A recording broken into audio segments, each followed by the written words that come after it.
Renou et René Toinel, Drouillas, à propos des deuxièmes rencontres d'historiens amateurs, rencontres qui auront lieu le week-end prochain au Reux. Et puis pour la partie pour ce reportage, c'est difficile d'enchaîner derrière un reportage pareil. Bon appétit. Surtout, merci, bon appétit, oui.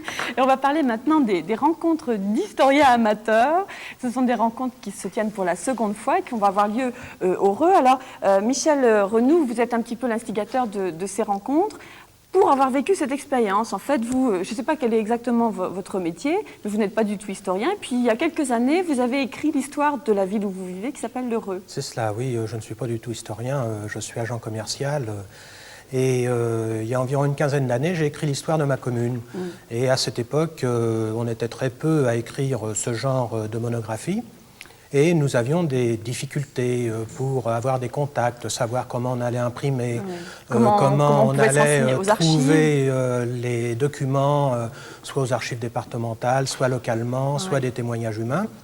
Et nous avons donc pensé, avec M. Visset-Jevzé, à organiser donc ces rencontres avec des historiens professionnels ou avec des gens qui avaient déjà la même expérience, pour donner des conseils aux personnes qui voudraient se lancer dans cette aventure, parce que c'en est une, je crois. Alors, il va y avoir des tas d'intervenants pendant ces 3 journées. Ça se décompose en plusieurs volets. Pendant 2 jours, il va y avoir des ateliers, c'est-à-dire des groupes de travail, des sortes de mini-séminaires, avec des responsables d'ateliers, et les dialogues vont s'établir avec ces responsables et les participants. Nous allons avoir également la distribution des prix de la meilleure monographie qui aura lieu samedi midi, dont M.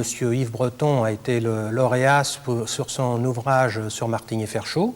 Samedi soir, nous allons avoir une conférence à thème sur les voies de communication dans le département, avec un spécialiste des voies gallo-romaines, un spécialiste de la navigation et M. de Dieuleveux qui a écrit un ouvrage sur les tramways à vapeur d'Ille-et-Vilaine.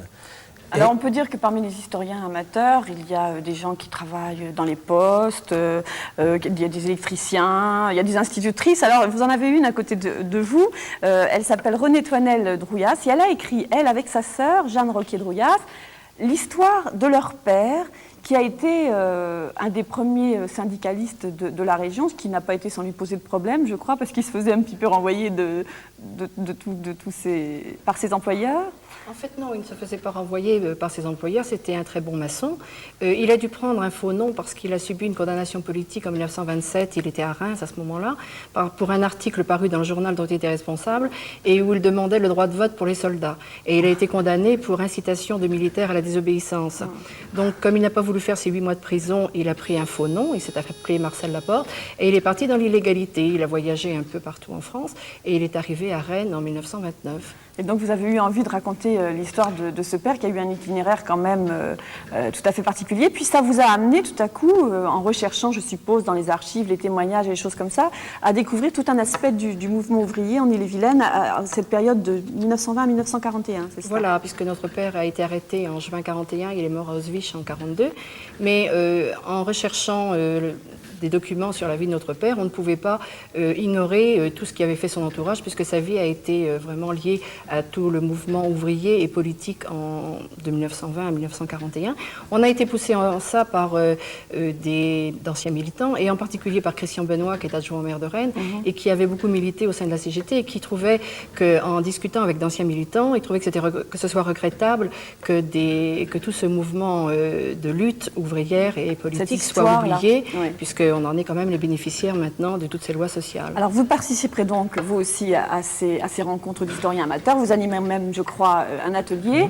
Donc rendez-vous pour les historiens amateurs au Reux, ça commence vendredi, samedi et dimanche toute la journée où il y aura la vente d'ouvrages, où il y aura environ 50 titres. Voilà. Merci à vous tous d'être venus sur le plateau du Midi Cocktail. Merci.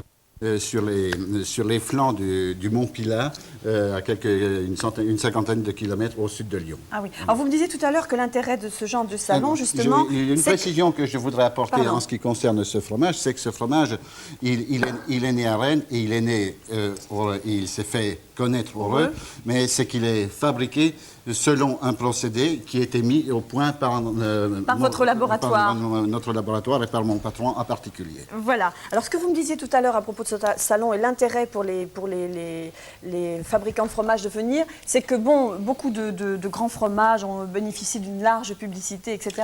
Or, des petits producteurs qui font peut-être des fromages qui sont en moins grand nombre, mais qui sont aussi des fromages de qualité, ne bénéficient pas comme ça d'un support pour se faire connaître. Et c'est là que c'est important. Oui, c'est exact. Si vous voulez, lorsque vous vous arrêtez devant la devanture du crémier ou du fromager, parce que ça mérite, vous savez, il n'y a pas que les magasins de mode. Vous prêchez une convaincue, j'adore le fromage. Ah, très bien. Pas de problème. Mais regardez l'étal d'un bon fromager, et pénétrer dans sa fromagerie, toutes ces effluves, toutes ces couleurs, et tout ça, si vous voulez, c'est le résultat d'une diversité. Et cette diversité, on la retrouve chez les petits producteurs. C'est eux c'est l'homme de l'art. Ouais. C'est qui va mettre la pointe, qui va distinguer le fromage par rapport au fromage de grande consommation. Et ce fromage, il mérite d'être connu. C'est-à-dire que ce que vous voulez nous dire, c'est qu'il ne faut pas hésiter à laisser de côté un petit peu des fromages très connus, etc., pour goûter des choses beaucoup plus... C'est un bruit agréable, oui, absolument. Alors, il y a d'autres fromages encore de la région, de la grande région. Hein, le carré breton, mais oui, ça c'est le petit breton, c'est connu. Vous avez des fromages de la région et vous avez des fromages minceurs. Alors moi j'aimerais bien savoir ce que c'est que ce fromage-là, ça me paraît un petit peu étrange quand même. Vous ne pouvez rien en dire, hein? Non, je ne peux rien. C'est un secret. Moi, je n'en sais même pas rien. Mais la seule chose que je sais, si vous voulez, tout à l'heure, je vous ai dit qu'un des fromages était né et s'était fait connaître heureux. Et là, c'est le second.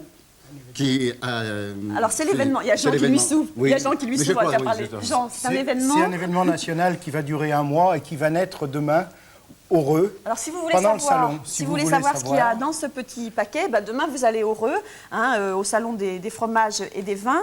Alors pour les vins, on va revenir un petit peu sur les vins parce qu'il nous reste très peu de temps. Alors juste montrer cette superbe bouteille. Voilà, c'est une nouvelle étiquette sérigraphiée. Voilà. Et qui a été faite, et en particulier, le viticulteur qui aime bien les Bretons a porté Daviken en breton sur l'étiquette. Voilà, et puis il faut dire aussi que si vous achetez du vin heureux, vous aurez des vins avec des étiquettes spécialement conçues pour ce salon. Des cuvées spéciales faites pour le salon. Jean, ça commence demain à quelle heure? À 10h demain matin. À 10h demain matin. De 10h à 19h ou 20h. En particulier, en fin d'après-midi, il y aura une intronisation de Fingousier, dont nous aurons le plaisir de faire partie, n'est-ce pas? Oui, absolument, je compte bien que vous n'allez pas vous oublier. Et il va falloir qu'on redonne la parole à Christian, parce qu'il me fait signe qu'il est temps de conclure. Donc ça commence demain, c'est heureux, et je crois que ça va être vraiment très bien, demain et dimanche. Merci à tous les deux. Voilà, Christian. Le Roger, d'où une campagne de publicité lancée en mai dernier sur la ville de Rennes. Une campagne récompensée d'ailleurs par un premier Grand Prix la semaine dernière à Valence. Pourquoi tant de bonheur et pourquoi vouloir le crier sur les toits? Fabienne Pont-d'Aven, Pierre Guérin. Vivais heureux, j'aurais jamais dû m'éloigner de mon arbre. Le bonheur habite l'heureux depuis que Gaston Bardet, urbaniste de grand talent, promoteur des cités jardins à l'anglo-saxonne, est passé par là. Il a fallu son génie pour transformer une ébauche de village en commune d'agglomération sans grands ensembles, alors que c'était la mode dans les années 60. Ce cadre de vie de qualité, orgueil et image de marque du Reux, devient aujourd'hui argument de vente.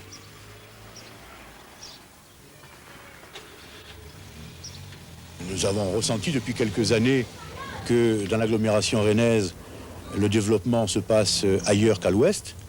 Et nous croyons tout à fait que ça n'est pas en attendant, en Bailly-en-Corneille, que les choses s'arrangeront pour nous. Donc partant du principe que aide-toi, le ciel t'aidera, on est appelé à faire un effort parce qu'on pense qu'à terme, on en aura des retombées. Et actuellement, sur le plan de la vie économique, comment imaginer pouvoir vendre quelque chose si on ne le fait pas savoir? Vous avez sans doute vu ces panneaux dans Rennes. C'est la campagne d'affichage imaginée pour promouvoir l'heureux. Avant d'en arriver là, de nombreuses discussions ont été nécessaires. Faire avaler au conseil municipal un tel projet dont le coût s'élevait à 500 000 francs n'a pas été facile pour Jean Auvergne. Et puis chacun avait son idée sur l'image à diffuser, élu et publicitaire. L'heureux, quel bonheur. J'ai vu ça en tant que femme, j'ai vu la verdure, j'ai vu comment il voulait construire son animation de rue, ses villes. Et pour moi, c'était ça. L'heureux, quel bonheur. Est-ce que c'est facile de vendre une commune, une ville, par rapport à un autre produit? La commune, ça représente quand même une notion humaine. Tandis qu'un produit, on vend de la poudre, mais en fait, nous, là-dessus, c'est qu'elle a dit le rêve, le risque, etc. Nous, on a joué complètement le rêve. On rejoint toujours l'heureux quai de bonheur parce que dans les visuels, les gens sont contents, les gens sont heureux, on a envie d'aller vivre. Et moi, il me semble que l'année prochaine, je pense que j'habiterai heureux. En fait, l'Heureux a bien choisi son moment pour promouvoir son image de marque. Cette campagne coïncide avec le développement d'un axe routier important et l'implantation d'une zone industrielle importante également comme Rennes à Talente, dont une partie va s'installer au Heureux. Reste à savoir si les autres communes vont suivre cet exemple.